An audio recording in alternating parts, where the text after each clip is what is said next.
Bonjour à tous et à toutes. Je vous invite à vous lever pour qu'on chante ensemble notre premier cantique, le 237 dans le Donnez-lui gloire, Mon âme en silence.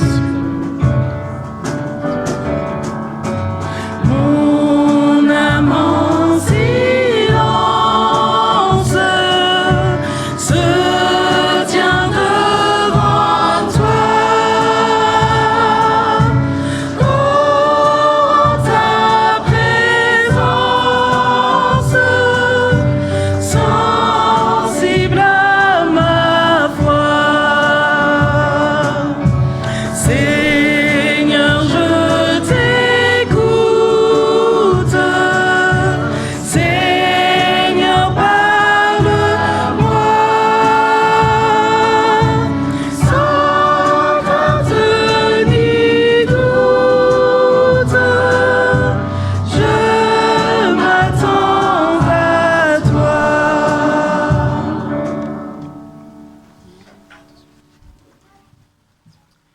Prions. Seigneur notre Dieu, notre Père, quelle joie de pouvoir être tous réunis ici ce matin, en ce jour de sabbat spécial, en ce jour de sabbat pendant lequel un chant de louange spécial s'élève de cette église pour te célébrer, parce que tu nous as créés, parce que tu nous as donné la vie. Mais Seigneur, de manière encore plus particulière, parce que encore deux jeunes de cette église, Gabriela, Alicia, ont décidé, Seigneur, de venir devant tout le monde dire « Oui, Jésus, je t'aime. Oui, je t'appartiens. Oui, je veux être entièrement à toi. » Seigneur, que nous puissions vivre ce moment avec ton esprit dans le cœur, avec l'amour qui nous unit en tant que frères et sœurs, mais aussi que nous puissions sentir la présence de ceux et celles qui ne sont pas ici avec nous. Nous te prions, Seigneur, pour toutes ceux et celles qui sont dans la souffrance, Seigneur, toutes les familles de l'Église qui affrontent des moments difficiles, que notre joie, Seigneur, que notre solidarité puisse les atteindre. C'est notre prière au nom de Jésus. Amen. Amen. Je vous invite à vous asseoir.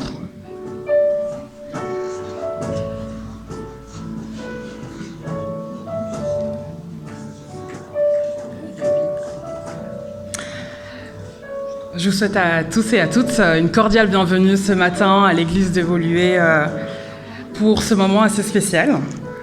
Ce matin, nous ne sommes pas venus pour un simple culte. Nous sommes ici pour célébrer un baptême, celui de mes copines de l'EDS. Comme j'ai dit, nous ne sommes pas ici seulement pour un culte, mais nous sommes aussi ici parce que nous sommes invités à rencontrer Dieu. Nous sommes invités à l'appeler. Et quand il arrive, on le sent. Il remplit l'atmosphère. Il est omnipotent.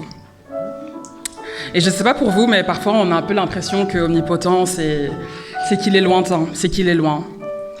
Mais c'est bien le contraire. Dieu, il est à côté de nous. Il prend nos mains, prend notre main, il nous guide. C'est notre ancre dans la tempête. C'est notre voile quand le vent souffle. Et c'est ce que nous dit ce chant. Mon ancre et ma voile. Je vous invite à chanter avec nous le 794, Mon ancre et ma voile, dans le GEM, le 794.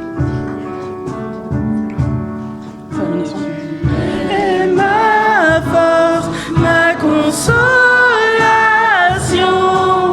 une lampe devant mes pas. Ta voix a triomphé de l'ouragan, remporté le combat.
Moi, je pense que pour suivre Dieu, il faut lâcher prise et répondre à son appel.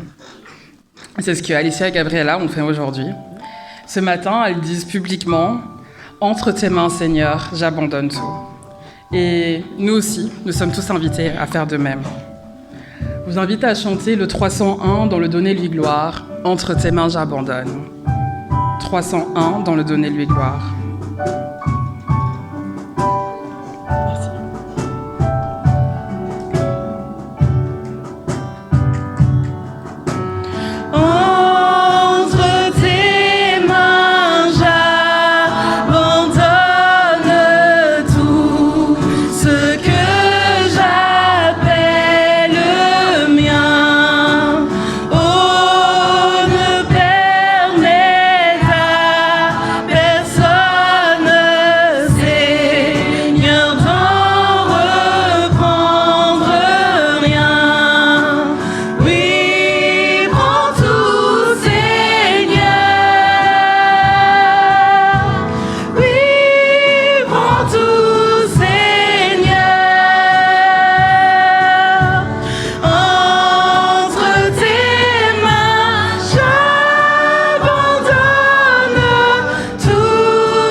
À vous asseoir. Abandonner sa vie à Dieu, répondre à son appel, c'est un chemin, c'est un choix. J'invite Gabriella à venir nous donner son témoignage qui l'a menée vers ce choix.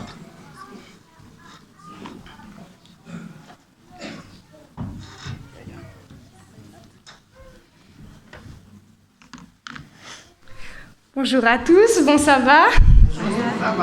Merci d'être venus. Ça fait plaisir et chaud au cœur que vous soyez là, surtout pour mes amis qui ont fait l'effort de venir. Moi, j'ai décidé de me baptiser, mais derrière ça, il y a eu un long parcours. Et au début, c'était plus parce que moi, je voyais qu'on recevait des cadeaux et tout. Et du coup, je voulais les cadeaux. Mais bon, après, j'ai compris et tout. Et grâce à ça, aujourd'hui, je suis là. Et une phrase à retenir qu'on dit souvent aux scouts, avec Dieu, on fait des exploits. Voilà.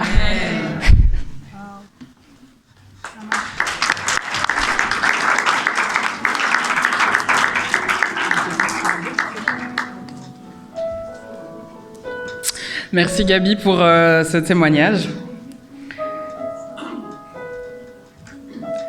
Dieu, même si à la base c'était pour les cadeaux, Dieu a travaillé en son temps et il a travaillé dans son cœur et il a entendu ses besoins et ce qu'elle avait envie de créer avec lui au fond d'elle.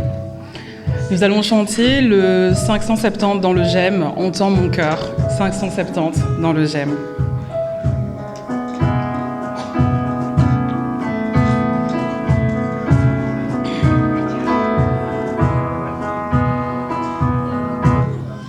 Comment expliquer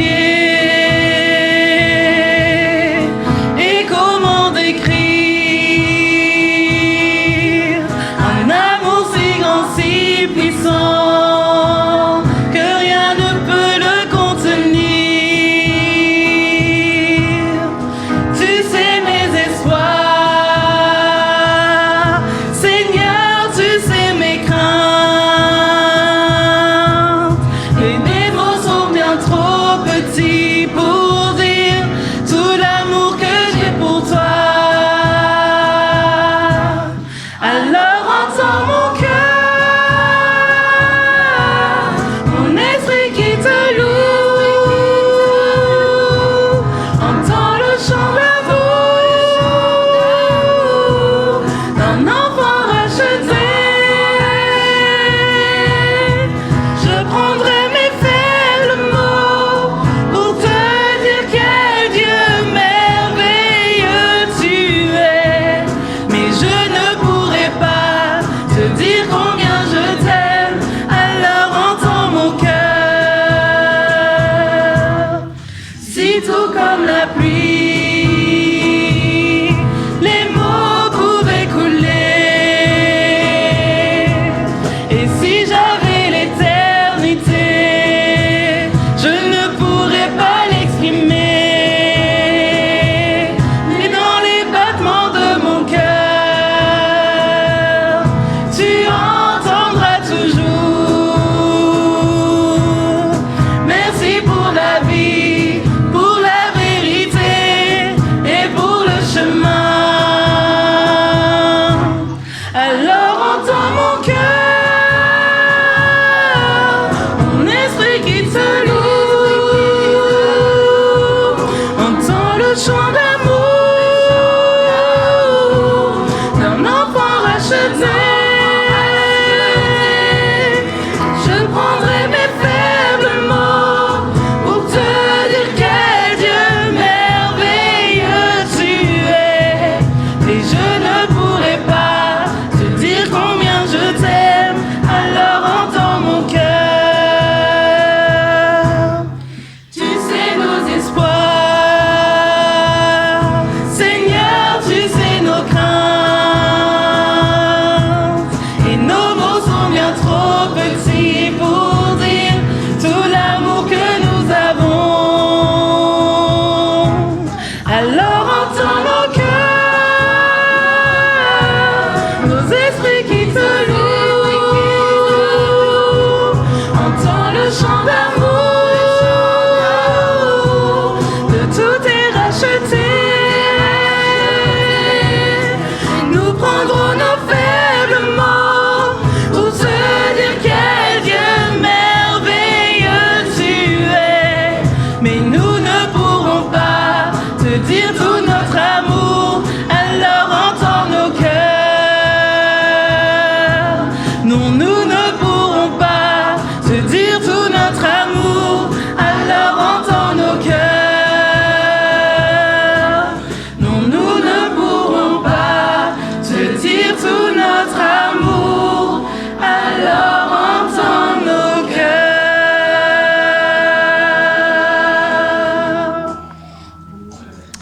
Amen. Je vais inviter Alicia à venir devant pour nous donner son témoignage de comment Dieu a parlé dans son cœur.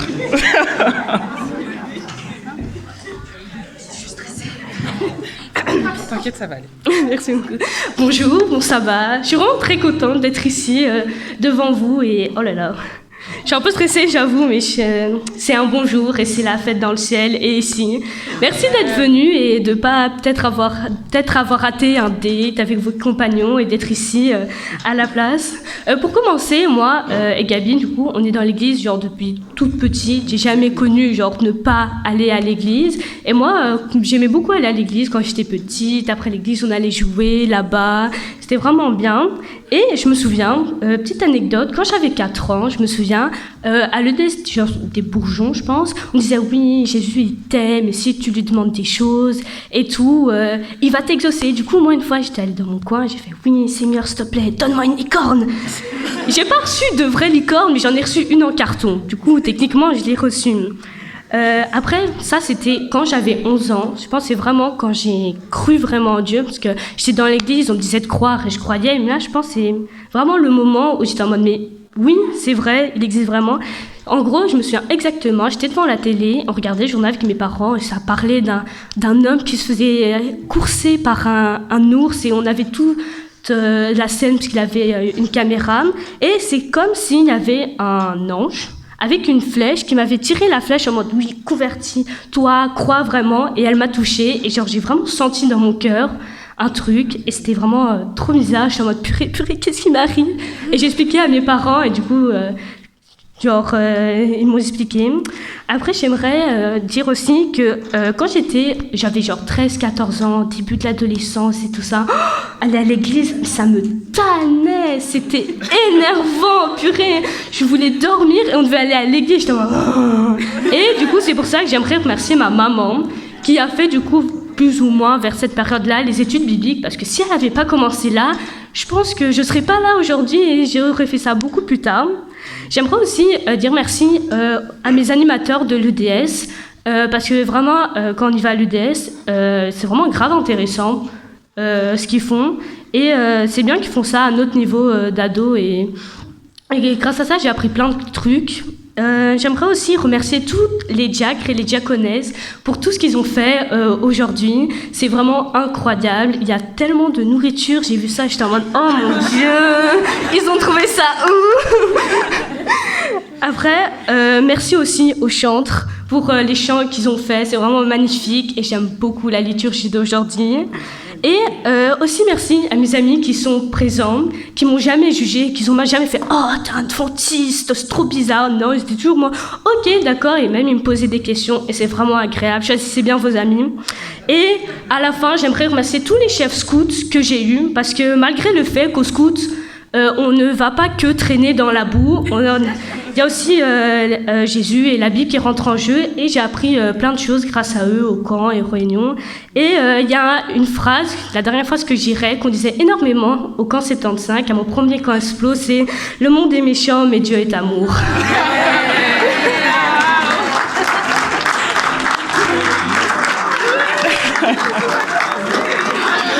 Merci beaucoup Gabriela pour ce témoignage et pour ton dynamisme et ton honnêteté. Amen. Je vais vous inviter à vous asseoir et on va passer à la prédication.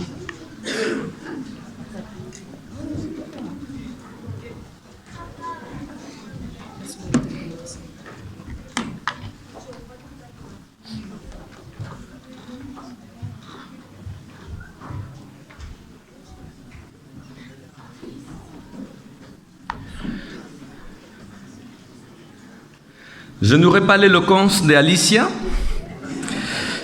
mais je ferai de mon mieux. Je suppose que si vous êtes là ce matin, vous savez pourquoi vous êtes là.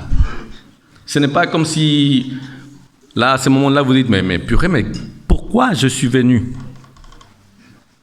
Alicia, Gabriela, elles sont venues parce qu'aujourd'hui, elles vont célébrer leur baptême. Je pense qu'il y a quand même pas mal de personnes qui sont là pour la même raison. Quand on prend le baptême de Jésus, c'est intéressant de regarder comment il va l'approcher. Quand il va s'approcher vers Jean le Baptiste, Jean-Baptiste va lui dire, mais Seigneur, toi tu viens te faire baptiser alors que c'est plutôt moi qui aurais besoin que tu me baptises. Et la réponse de Jésus est très intéressante et souvent on la bypass. Jésus lui a répondu, écoute, laisse faire maintenant. Car il est convenable que nous accomplissions ainsi tout ce qui est juste. laisse faire. Il faut qu'on accomplisse quelque chose. On lit, on passe, d'accord, il se fait baptiser, le Saint-Esprit vient sur lui, le Seigneur depuis le ciel dit « Voici mon Fils bien-aimé, en qui je me plais, il faut l'écouter. » Mais qu'est-ce qu'il fallait accomplir? En creusant dans cette question, je me suis trouvé à faire un des sermons pour baptême les plus compliqués que je n'ai jamais eu à faire. Donc j'ai essayé de faire le plus simple possible. Accomplir quoi par le baptême de Jésus? Il faut savoir qu'environ 5-6 siècles avant le baptême de celui que Dieu allait envoyer avait été prophétisé. Il y avait un calendrier prophétique. Il y a un calendrier prophétique dans la Bible qui disait qu'à un moment donné, à partir d'une date que la Bible donne, à un moment donné, quelqu'un, un saint des saints, dit la Bible, allait venir, allait être oint et allait avoir un ministère. Ce ministère allait durer 3 ans et demi et après il allait être retranché, il allait disparaître. Mais il aurait scellé une alliance avec le peuple. 5 siècles avant. Les évangiles sont unanimes quand ils disent que Jésus est l'accomplissement de cette prophétie. On l'appelle la prophétie des 70 semaines. Il arrive, il vit cela, il accomplit cette prophétie, mais Jean aussi. Jean-Baptiste, il est reconnu par les évangélistes comme celui annoncé par d'autres prophètes. Voix de celui qui crie dans le désert, préparez les chemins pour le Seigneur. Jésus et Jean-Baptiste donc sont là et sont l'accomplissement des différentes prophéties. Mais cette prophétie dite des 70 semaines, elle fait partie d'une plus grande. Et Daniel, quand il a reçu la révélation, les visions, il en a reçu plusieurs. À la suite, bon, ça a duré quelques années, mais ça les unes après les autres. Et toutes parlaient du même thème. Et elles avaient toutes la même fin. Elles finissaient toutes avec le même événement.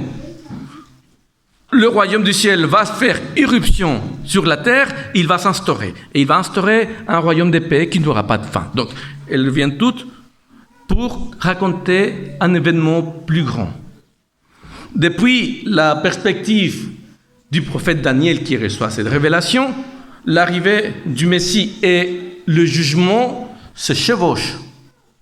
Si fait que dans la tête des prophètes de l'Ancien Testament, l'arrivée du Messie et le jugement deviennent un seul et même événement. D'ailleurs, si vous lisez dans les évangiles, quand Jean le Baptiste, qui est aussi un prophète, va parler de l'arrivée de Jésus, il va dire « Répondez-vous et faites-vous baptiser parce que le royaume de Dieu est aux portes et aux portes, il amène avec lui le jugement. » C'était la compréhension générale de tous les prophètes. Il va arriver, il apporte le jugement, donc attention, faites gaffe. Il y avait aussi une autre raison pour laquelle ils ont compris que quand le Messie serait arrivé, il y aura un jugement sur la terre. Et ça, elle se trouve dans leur liturgie annuelle.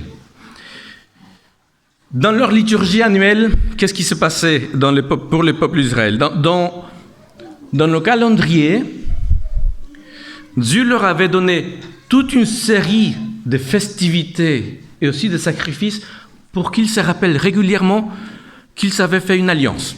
Dieu avait fait une alliance avec Israël quand il les avait fait sortir de la terre d'Égypte. Et l'alliance était, si on vous la résumait, comme ceci. Si vous acceptez que je sois votre Dieu, je vous restaurerai, je vais vous donner une terre. Et là, vous pourrez vivre heureux. En revanche, vous devrez vous engager à vivre des relations avec moi, donc avec Dieu, entre vous et avec la nature qui répondent aux standards divins. Donc, des relations de qualité dans tous les sens. Grosso modo, c'est ça l'alliance qu'ils ont établie avec Dieu. Dans ces calendriers liturgiques, à la fin de l'année, il y avait forcément une fête, la fête de fin d'année. Elle s'appelait le jour du grand pardon. Qu'est-ce qui s'est passé ce jour-là? Ce jour-là, il y avait des rituels spécifiques, mais quel en était le sens? Ce jour-là, le Seigneur s'est manifesté dans le peuple d'Israël. C'était un jour où il exerçait un jugement. Donc, il s'est manifesté, il y avait un jugement, et l'issue de ce jugement, négatif ou positif, ne dépendait pas des yeux. Dépendait de la manière dont chaque personne avait développé une relation avec Dieu. Il s'était supposé vivre toute l'année de la meilleure manière, mais forcément, il n'arrivait pas.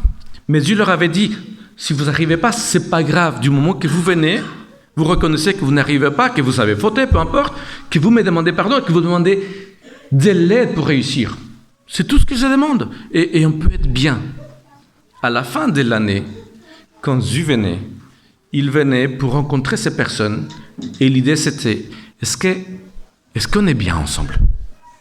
Est-ce que dans tes luttes quotidiennes, toute cette année, tu t'es rappelé que j'étais là pour t'aider et pas pour te condamner? Est-ce qu'on peut continuer dans cette relation?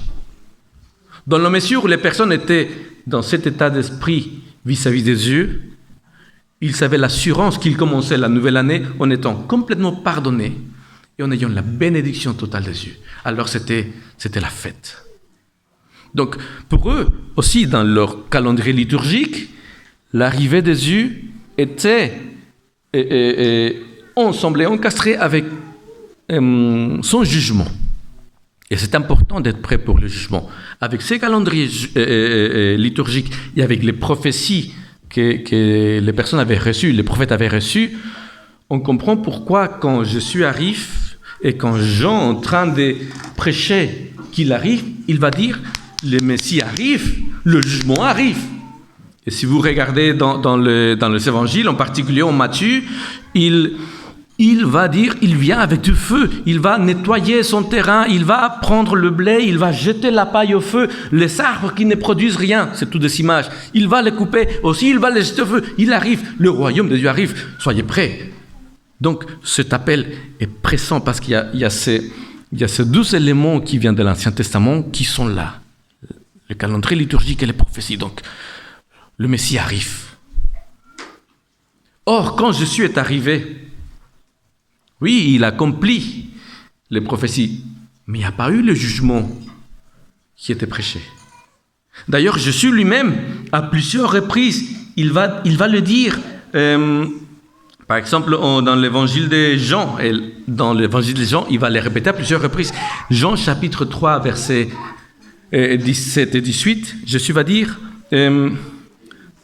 Dieu n'a pas envoyé son Fils dans le monde pour qu'il juge le monde, mais pour que le monde soit sauvé par lui.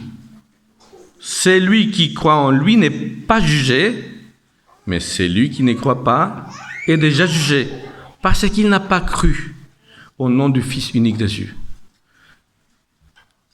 Donc, je suis conscient qu'il y avait une expectative pour son arrivée.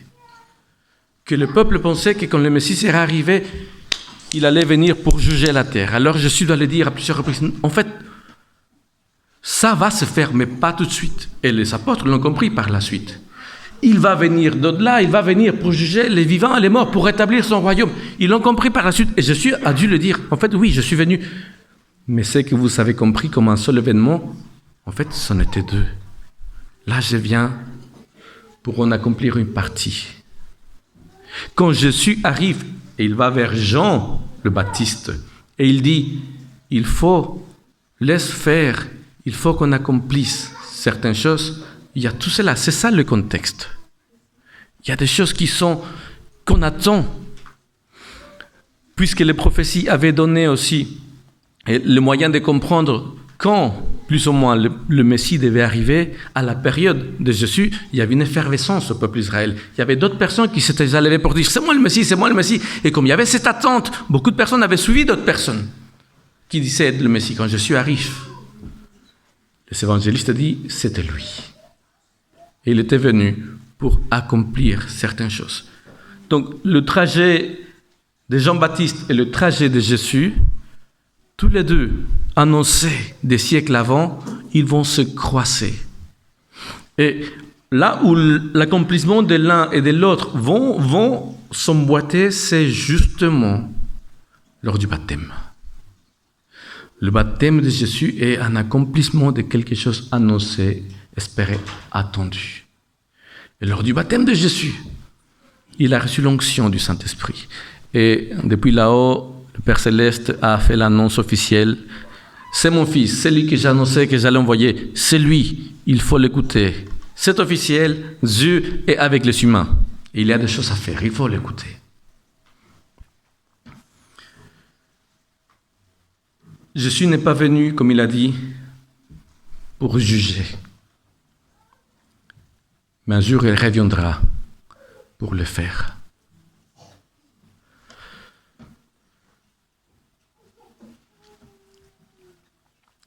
Dans toute cette série de prophéties où le baptême de Jésus était inclus, on apprend d'autres choses. On apprend que juste avant qu'il ne revienne, pour la deuxième fois, le retour du Christ, comme on l'appelle, il y aura, oui, un jugement. Et quelque part, nous sommes dans cette période d'attente où, selon nous le comprenons dans l'Église adventiste, ce jugement est arrivé sur cette histoire humaine et la façon dont Dieu a géré cette histoire humaine. Mais il ne se fait pas ici, ce jugement, il se fait au ciel. Pour le moment, ça ne nous concerne pas, mais il va venir. Il va venir pour appliquer les résultats, le verdict final. Et ce que nous pouvons comprendre dans la Bible, c'est que pendant ce temps-là, notre temps, tristement, l'histoire de l'humanité va aller de mal en pire. Que les choses vont devenir vraiment très compliquées. Que les sociétés vont être dans un état très difficile, de polarisation de plus en plus grande, que les nations vont être de plus en plus les unes contre les autres, jusqu'à ce qu'une parmi elles, la plus forte forcément, avec la plus de puissance militaire et avec le soutien du monde religieux, il y en aura une qui va s'imposer sur toutes les autres. Et quand elle va s'imposer, disent les prophéties, alors, comme toutes les nations le font, elles vont imposer leur système économique, leur système politique, leur système religieux, qui sera totalitaire et qui ne laissera pas la place pour la liberté de conscience, de choix. Les prophètes disent, c'est au pire de l'histoire humaine qu'alors Jésus reviendra. Au pire de l'histoire humaine, le meilleur qu'on puisse imaginer va faire irruption. Et Jésus va venir, raconte les évangiles et le reste du Nouveau Testament aussi, pour mettre fin à tout cela. Pour que toutes les choses qui vont de mal en pire et que l'humain lui-même ne pourrait pas résoudre, finissent. Quand Jésus est venu, il a accompli la prophétie, il s'est fait baptiser, il a reçu l'onction. Il a lancé le compte à rebours. Je reviendrai. Et il reviendra. Et alors que la Bible dit que les choses vont se mettre très mal, à aucun moment Jésus a dit à ses disciples, allez vous cacher. Détachez-vous de la société et vivez séparément en attendant que je revienne parce que ça ne va pas le faire. Au contraire, Jésus, quand il s'en va, il dit à ses disciples, en attendant que mon royaume revienne, vous êtes mon royaume sur place. Il faut tout faire pour lutter contre les injustices. Il faut tout faire pour qu'on puisse cultiver de bonnes relations entre vous, dans vos familles, dans la société, avec la nature. Il faut tout faire pour contrer tout ce qui ira de mal en pire. Quand Jésus invite ses disciples à être ce type de personnes, il va leur dire, mais non seulement vous devez être cela, vous devez aussi aller inviter d'autres personnes à comprendre que je reviens pour instaurer un royaume tout à fait différent de celui des humains, que je vous invite à faire partie de ce royaume et que je vous invite à, dès à présent, faire une alliance avec moi. Dire publiquement aux autres, je fais partie de ce royaume. Entrer dans le sceau du baptême n'est pas simplement pour faire partie d'une église. d'une communauté. Entrer dans le sceau du baptême, c'est dire publiquement à Dieu, Dieu, j'adhère à ton projet pour l'humanité. Et si nous sommes dans une période de jugement qui va se finir avec la restauration de la planète, j'y suis. Je veux faire partie de cela. Où est-ce que je signe? J'ai déjà dit, enseignez, faites des disciples, baptisez. Entrer dans le sceau du baptême, c'est dire, Seigneur, j'ai hâte que ton royaume fasse irruption sur cette planète pour que les choses s'arrangent. Entrer dans le sceau du baptême, c'est dire, Dieu, je n'ai pas peur de te rencontrer parce que j'ai compris combien tu m'aimes et tu sais combien je t'aime aussi. Je ne vois pas l'heure d'être dans tes bras. Entrer dans le sceau du baptême, c'est dire, Dieu, je suis au fond avec ton projet de restauration de cette planète. À l'air avec ton aide et coûte qui coûte. Je vivrai selon tes commandements, selon tes principes. Je te reconnaîtrai devant tout le monde comme le Créateur, comme le Rédempteur, comme celui qui peut résoudre les problèmes de l'environnement, les problèmes sociétaux, les problèmes entre les nations, les problèmes dans les familles, les problèmes que j'ai avec moi-même. Entrer dans le sceau de baptême veut dire, Seigneur, j'adhère à ce projet de vie que tu mets devant moi. Toutes les personnes qui nous sont fait baptiser avons adhéré à ces projets de Dieu. Nous sommes entrés dans cette dynamique de vie où nous aussi, habités par le Saint-Esprit, travaillons déjà pour le royaume de Dieu sur cette terre. C'est ça notre objectif. Celui qui arrive, nous voulons que les personnes sachent qui il est, de par la manière dont nous vivons, dont nous nous traitons les uns les autres, dont nous respectons ceux qui nous entourent. Le Seigneur nous a permis en tant qu'Église de vivre une série de baptêmes. Et j'aimerais, si vous voulez bien, j'espère que vous en aurez le courage, les personnes qui depuis 1 an se sont fait baptiser et qui sont présentes dans la salle, est-ce que vous pourriez lever vos mains ou vous lever? Depuis 1 an, je sais que ça commence à partir de la date plus ou moins Odniel, Isabelle. Oui, vous êtes là dans la salle? Il y a quand même eu d'autres personnes. Oui, là, ils se cachent là. Oui. Toutes ces personnes-là, mettez-vous debout, sinon les personnes, elles sont là, mais vraiment, ils racontent des carages bistouilles, les pasteurs. Je ne raconte pas des bêtises. Donc, il y a Odniel qui s'est baptisé, il y a Isabelle, il y a Emmanuel. Là-haut, ici devant aussi, le photographe aussi. Voilà. Il y a d'autres qui ne sont pas dans la salle. Merci. Ah oui. Si les amis se lèvent, ils se lèvent. Bien. Merci beaucoup.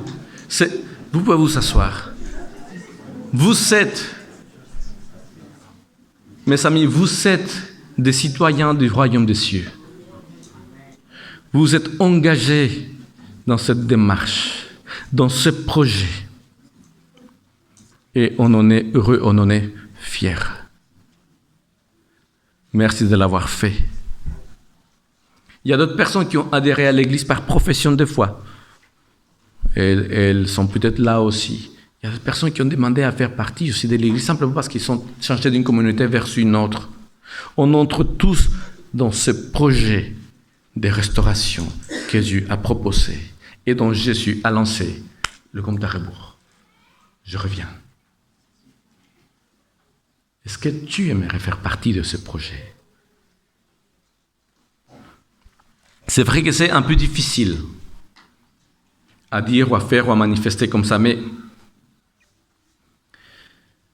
j'aimerais vous inviter, surtout aux personnes qui sont déjà un peu plus à même du message chrétien, qui connaissent un peu plus.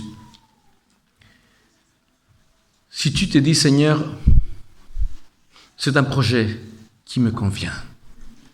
C'est un projet dans lequel j'aimerais m'investir. Tu n'as pas besoin de te lever ou de lever la main, mais tu peux là au fond, dans ton cœur, lever la main de ton cœur. Est-ce que ça existe? Je ne sais pas, mais tu peux dire dans ton cœur, Seigneur, je suis là. C'est un projet qui m'interpelle. L'humanité a déjà montré ses limites inutile de mettre notre espoir dans l'humanité, donc je veux mettre mon espoir en toi.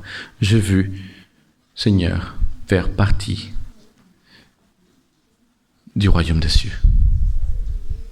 Maintenant, si tu as un peu plus de courage et un peu plus de sérénité à le faire, tu pourrais lever la main. Est-ce que tu veux faire partie du royaume des cieux? Est-ce que tu voudrais un jour le manifester et le montrer par le sceau du baptême? Tu pourrais aussi lever la main. Ou si vous êtes comme Alicia, plein d'énergie, et vous répondez, oui, je veux faire partie de ce royaume, vous pourriez sauter, voilà, regardez. Hein? C'est ce que je disais. Il y a toutes sortes de réponses possibles quand le Seigneur appelle. Peu importe comment tu le manifestes, en sautant, en levant la main, en taisant simplement là dans ton coin. Oui, je veux, Seigneur. Je veux ce projet. Si tu le veux, j'aimerais prier pour toi ce matin. Personne ne s'est levé. Je ne m'attendais pas à ce que vous vous leviez, mais l'appel est là. Tu t'es levé. Tu as le droit. L'appel est là. Le Seigneur a un projet pour cette planète, pour cette société, pour chaque personne.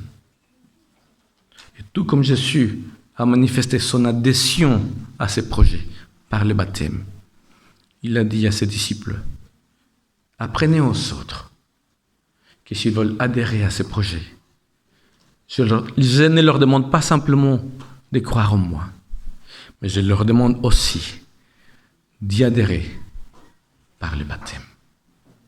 Parce qu'il convient de faire ce qui est juste, a dit le Seigneur. J'aimerais faire une prière pour nous tous. Notre Dieu, notre Père, nous ne te voyons pas agir, Seigneur, c'est pas aussi évident. En tout cas, nous voyons le résultat de ton action dans la vie de chaque personne.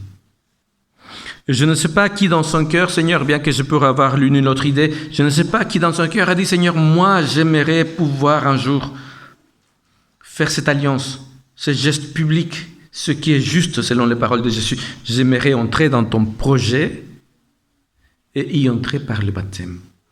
Alors, les personnes qui ont cela dans leur cœur ce matin, Seigneur, puisses-tu leur donner la capacité de voir clair, de mieux comprendre, d'avoir cette certitude que ce n'est pas simplement une idée qui passe, mais que c'est une invitation qui vient de toi.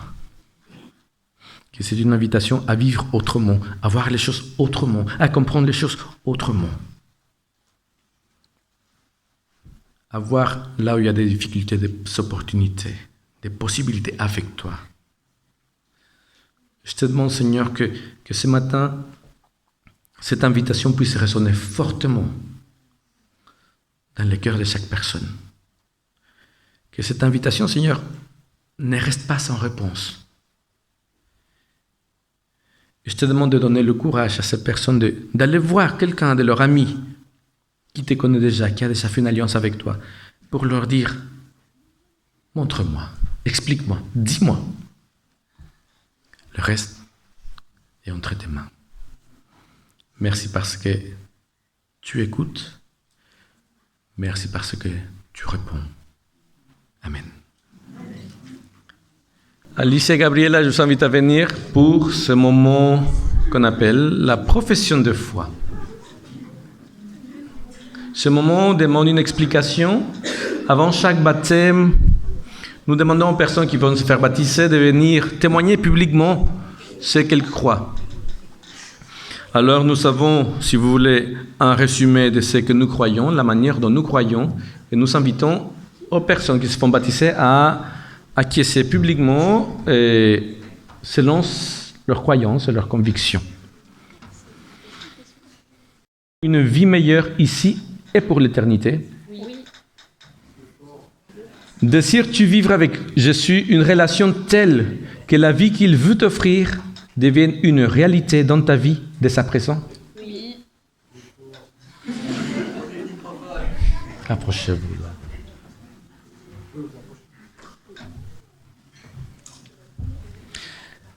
La déclaration des croyances des adventistes du 7e jour sont une compilation de ce que nous croyons de Dieu.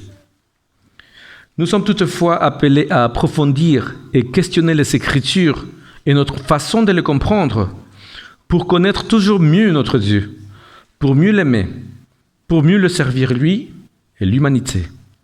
Acceptes-tu cette façon de comprendre la Bible et veux-tu t'engager par la grâce de Dieu à vivre en harmonie avec les enseignements bibliques? Oui.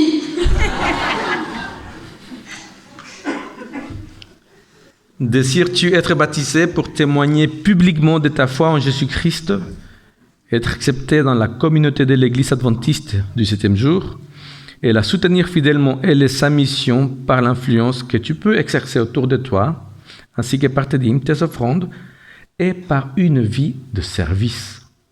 Oui. Oui. Elles ont donné témoignage de leur foi, de leur adhésion à nos principes adventistes et du fait qu'elles veulent faire partie de notre communauté. C'est le moment où la communauté répond. Les personnes baptisées de l'Église, est-ce que vous êtes d'accord de recevoir Alicia et Gabriela au sein de notre communauté? Si c'est oui, levez la main. Merci. Merci. J'avais peur que vous dites non parce que je pense qu'Alicia aurait crié. Nous, on va se préparer pour le baptême.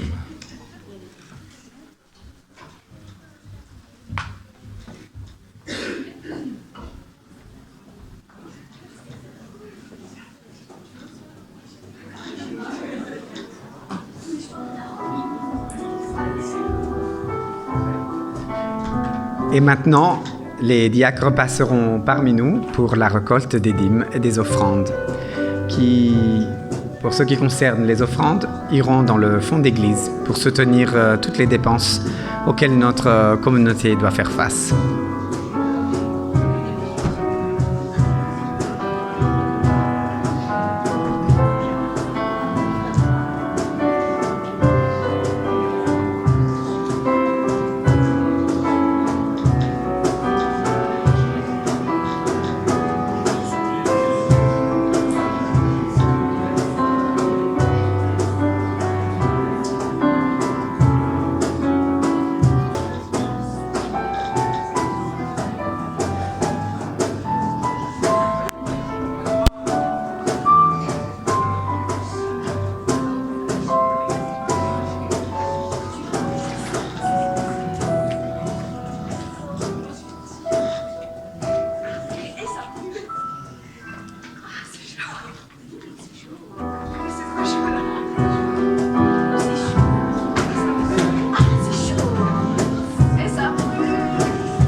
Notre Dieu, notre Père, c'est formidable. Il y a beaucoup d'énergie ici à côté et surtout derrière moi. C'est la joie d'être avec toi, c'est la joie de pouvoir faire une alliance devant ta famille, devant les amis. Seigneur, comme promis par les évangiles, justement de donner ton esprit à ce verbe-là, qu'elle puisse recevoir cette onction, qu'elle puisse avoir cette force, cette clairvoyance, cette intelligence, pour qu'elle puisse vivre sa vie avec toi d'une manière tellement autre, nouvelle. Une vie qui se renouvelle avec toi chaque jour. Sois avec elle, Seigneur, que tu nous l'as béni dans ce chemin et la chassis. Merci parce que ce matin, j'ai pu la bâtir du Père, du Fils et du Saint-Esprit. Amen.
Mais c'est formidable qu'Alicia puisse dire oui. Merci pour elle. Merci pour tout ce qu'elle représente, pour sa famille, pour sa soeur, pour son moment. Dans le baptême de Jésus. Amen.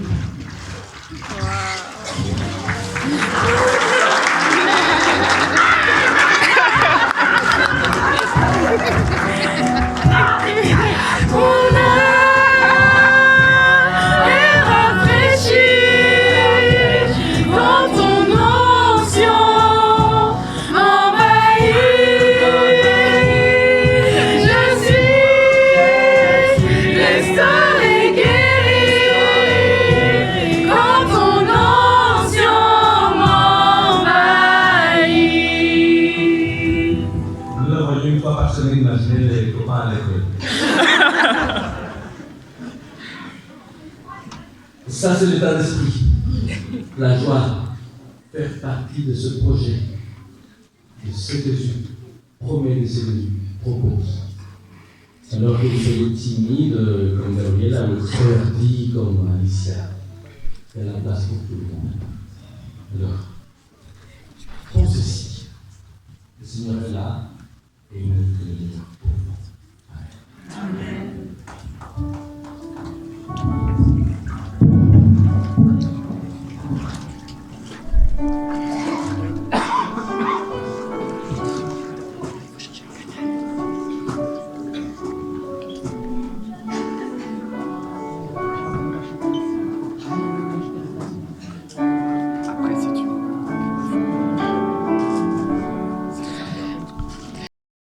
Gabriela, j'ai l'honneur en tant qu'ancien de cette église avec d'autres de vous donner aussi la bienvenue de ma part, de la part encore une fois de toute l'église. Avant nous avons voté, donc nous avions déjà accepté sous condition de baptême, et là vous êtes resplendissante une fois de plus. Donc j'aimerais vous donner ces 2 certificats qui ont été remplis pour vous. Évidemment, ce n'est qu'un bout de papier, mais c'est quand même un souvenir de ce que vous avez vécu aujourd'hui. Et si peut-être un jour, vous n'allez pas avoir la même motivation qu'aujourd'hui, et que ce petit bout de papier vous retombez dans les mains, eh ben, j'espère qu'il va vous rappeler votre motivation d'aujourd'hui. Voilà. Donc, pour toi, Alicia, bienvenue. Et vous pouvez applaudir.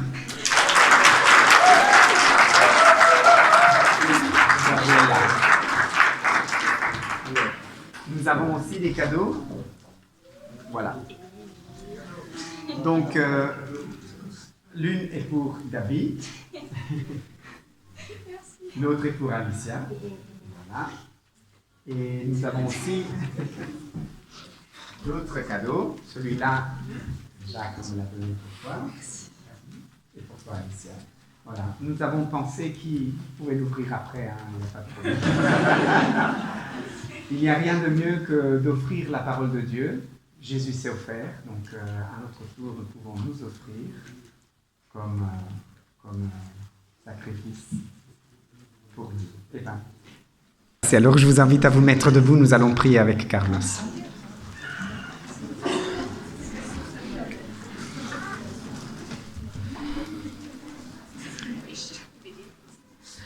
Seigneur, quelle joie d'être ensemble, de vivre ce moment chaleureux, plein d'énergie, d'amour, de ton esprit. Alors, merci, car tu nous permets déjà de goûter en avant-première quelque part cette ambiance qui sera la tienne, de vivre avec toi pour l'éternité, les uns avec les autres.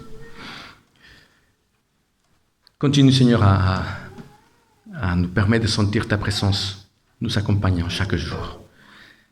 Et que nous puissions profiter de ce repas qui nous attend depuis un moment. Et que nous puissions continuer à vivre ce moment comme la fête qui doit être. Et si la fête est ici grande, au ciel, elle est encore plus grande. Merci pour ta présence, merci pour tout. Au nom de Jésus, Amen.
Que l'Éternel nous bénisse et qu'il nous garde.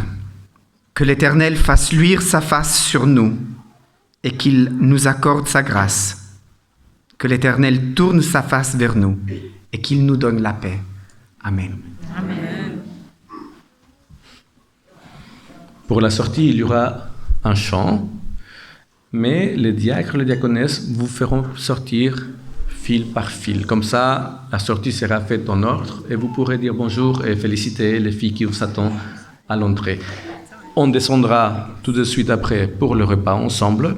Rappelons-nous qu'à 14h, il y a une autre communauté qui entre ici dans ce même bâtiment. Donc, à fur et à mesure qu'on part, laissons les choses en ordre. Merci.